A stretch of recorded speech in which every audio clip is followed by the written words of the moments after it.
bahwa perlakuan sebagian teman-teman kita dalam melakukan demo juga harus terukur. Saya lihat batu di pukul polisi juga kan tak bagus. Saya sebagai mantan demonstran, mantan aktivis melihat itu di luar kelaziman yang pernah kita lakukan bersama. Saya pikir itu teman-teman, yakinlah bahwa ini investasinya ini untuk kesejahteraan rakyat. Ini menciptakan lapangan pekerjaan, meningkatkan pendapatan, dan masyarakat yang akan kita geser, pergeseran dari pulau itu mereka juga akan diberikan haknya. Yang pertama itu adalah tentang tanah 500 meter persegi langsung alas hak. Yang kedua itu adalah tipe rumah 100 tipe 45 yang kurang lebih sekitar 120 juta. Yang ketiga adalah uang tunggu transisi sampai dengan rumahnya jadi. Per kepala itu 1.200.000, per kakak ditambah 1.200.000 untuk dua rumah. Yang berikut yang saya harus sampaikan adalah bagi warga yang memang alas haknya sudah ada dan bangunannya itu bangunan yang bagus, yang bukan tipe 45, contoh tipe 45 cuma harganya 120 juta, tapi ternyata rumahnya itu dihargai 350 juta, contoh, itu akan dinilai oleh KJPP dan selisihnya itu akan diselesaikan oleh BP Batam, termasuk dengan tanaman keramba, tanam tumbuh, keramba ikan, sampan di laut, semua ini akan dihargai secara proporsional sesuai dengan mekanisme dan dasar perhitungannya. Jadi yakinlah bahwa kita pemerintah juga punya hati. Yang berikut saya mohon ini jangan dipolitisir. Jangan dibuat seolah-olah Pak Gubernur dan Pak Wali Kota ini ada masalah. Dua-dua ini kan abang saya ini. Tadi saya ngomong sama mereka. Mereka dua fan-fan aja kok. Jadi kalau boleh janganlah kita ini membangun negara. Urusan politik tunggu pemilu. Kalau urusan menjadi bupati, menjadi wali kota, menjadi gubernur, tunggu pilkada. Jadi kita urus dulu penciptaan lapangan pekerjaan. Tadi arahan Pak Tito, APBD Provinsi Kepri ini 4,1 T untuk peningkatan PAD-nya tinggi, itu harus dapat investasi. Masa saya kalah dari negara tetangga. Saya pikir itu teman-teman. Itu sebagai pengantar, kalau ada pertanyaan silakan, tapi jangan tanya sensitif ya. Hasilnya tetap di tanggal 28 ada insya Allah kita akan melihat perkembangan dan kita sedang berbicara. Bukan persoalan tanggal bagi saya, itu memang sudah diputuskan di awal, tapi yang terpenting adalah cara-cara komunikasi yang baik. Ya, bagi saya itu jauh lebih penting. Saya ingin untuk bicara sama keluarga-keluarga di sana dengan baik-baik lah. Mau cepat atau mau apa itu soal lain, tapi caranya aja yang harus kita bicara. Pak. Investasinya jadi malu Pak. Kenapa nggak ditunggu sampai pengobatan selesai? Gini Pak, investasi ini Pak, ini bukan barang yang seperti tunggu buah dari sebuah pohon. Kita ini berkompetisi. Global itu FDI itu terbesar itu di negara tetangga, bukan di kita. Ini kita mau merebut investasi untuk menciptakan lapangan pekerjaan. Kalau kita tunggunya terlalu lama, emang dia mau tunggu kita? Kita butuh mereka, tapi juga kita harus hargai yang di dalam.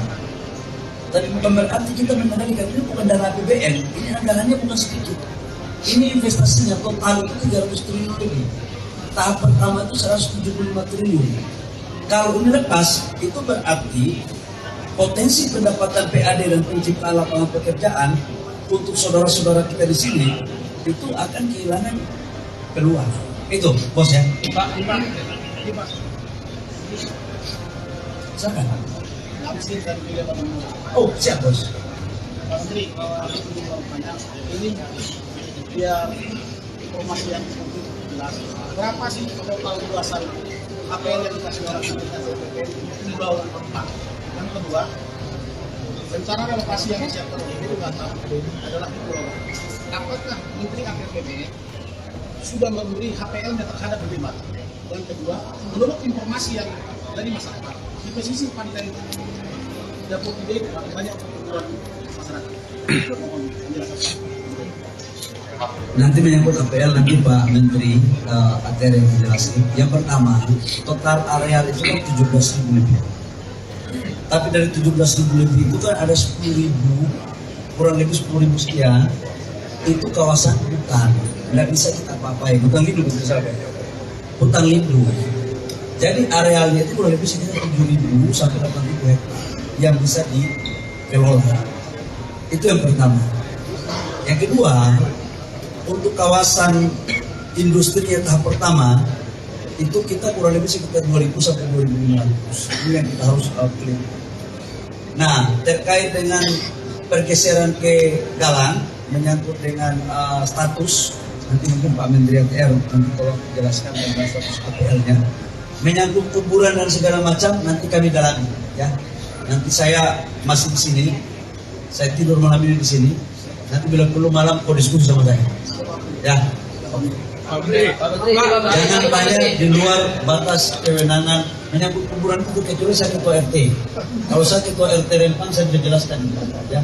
Pak Menteri, satu Pak Menteri, dari Metro TV Pak Menteri, dari Metro TV Pak Menteri, satu Pak Menteri. Satu-satu. Jadi gini Pak Menteri, salah satu kerisauan warga adalah sekarang hunian belum terrealisasi.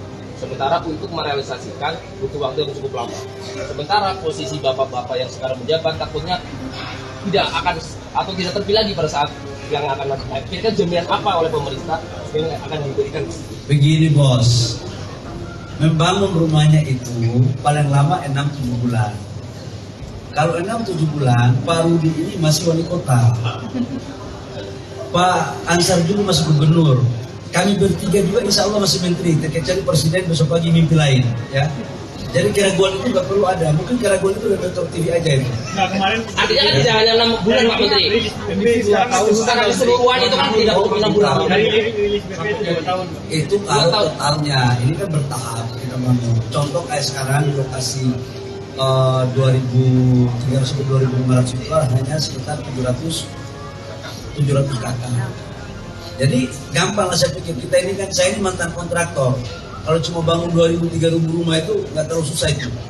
Kalau kontraktor, kalau pengusaha begitu ada uang cepat, banyak cara itu dilakukan. Ya. Pak Menteri, jauh dari Bapak, apakah tidak memungkinkan 16 kampung tua itu berdampingan dengan investasi Pak? Kemudian kalau seandainya nanti belum selesai setelah bapak-bapak berakhir jabatannya, apakah ada jaminannya Pak? Apakah ada surat atau apa Pak?